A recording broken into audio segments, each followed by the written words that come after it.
పల్లెటూరు చింతపల్లి. అక్కడే ఉన్న ఒక పెద్ద ఉమ్మడి కుటుంబం. ఈ కుటుంబం అనేక తరాలుగా ఒకే స్థలంలో సంతోషంగా, సౌహార్దంగా ఉంటూ వచ్చింది. ఈ కుటుంబం ప్రధానులు నానమ్మ సుభద్రమ్మ గారు, తాతయ్య సుబ్బయ్య గారు. వీరికి 3 పిల్లలు. పెద్ద కుమారుడు శివయ్య, చిన్న కుమారుడు రామయ్య, కూతురు లక్ష్మి. శివయ్య గారు భూములు పైన శ్రద్ధతో వ్యవసాయం చేస్తారు. రామయ్య వనికిని నిర్వహిస్తారు. లక్ష్మి తన భర్తతో కలిసి పక్కపల్లెలో ఉంటారు. ప్రతిరోజు సుబ్బయ్య గారు పొలం పనులు పర్యవేక్షిస్తారు. సుభద్రమ్మ గారు ఇంటి పనులు చూసుకుంటారు. ఉదయం 5 గంటలకు లేచి సుబ్బయ్య గారు తలనీళ్లు పోసుకొని పొలం పనికి వెళ్ళిపోతారు.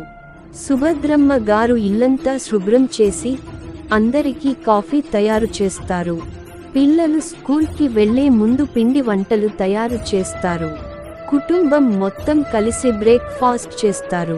పిల్లలకి బోయిపల్లి సత్యం నాన్న గారు దారి చూపించి స్కూల్కి పంపిస్తారు. పండుగలు శీతాకాలంలో అంగరంగ వైభవంగా జరుగుతాయి.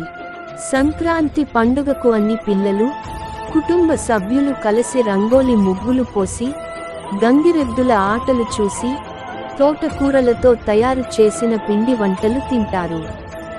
సుభద్రమ్మ గారు పిల్లలకు తీపి అనుభవాలు చెప్తారు. పెద్దల మర్యాదలు కూడా ఇక్కడ పక్కాగా పాటించబడతాయి.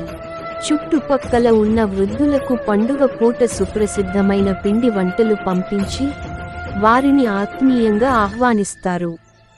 ఒకసారి రైతు సమస్యలు తీవ్రమయ్యాయి.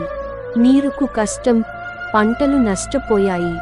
ఆ కష్టాల్లో కూడా కుటుంబం ఒక్కటిగా నిలిచి పరస్పర సహాయం చేసుకుని సమ్మతిగా పనిచేశారు. శివయ్య గారు రాత్రింబవళ్ళు పొలం వద్దే గడిపి రామయ్య వనికి, లక్ష్మి తన ఇంటి వద్ద నుండి తండ్రికి ఆర్థిక సహాయం చేశారు.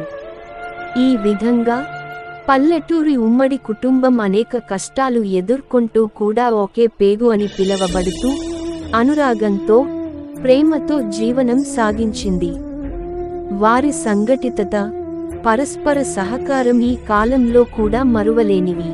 ఈ కథ పల్లెటూరి జీవితంలో ఉమ్మడి కుటుంబాల ఆనందాన్ని, కష్టాన్ని, అనురాగాన్ని, పరస్పర సహకారాన్ని వివరిస్తుంది. ఈ కథల ద్వారా మనం జీవితంలో ఉన్న విలువలు, కుటుంబ బంధాలు మరింత గాఢంగా గుర్తించగలము.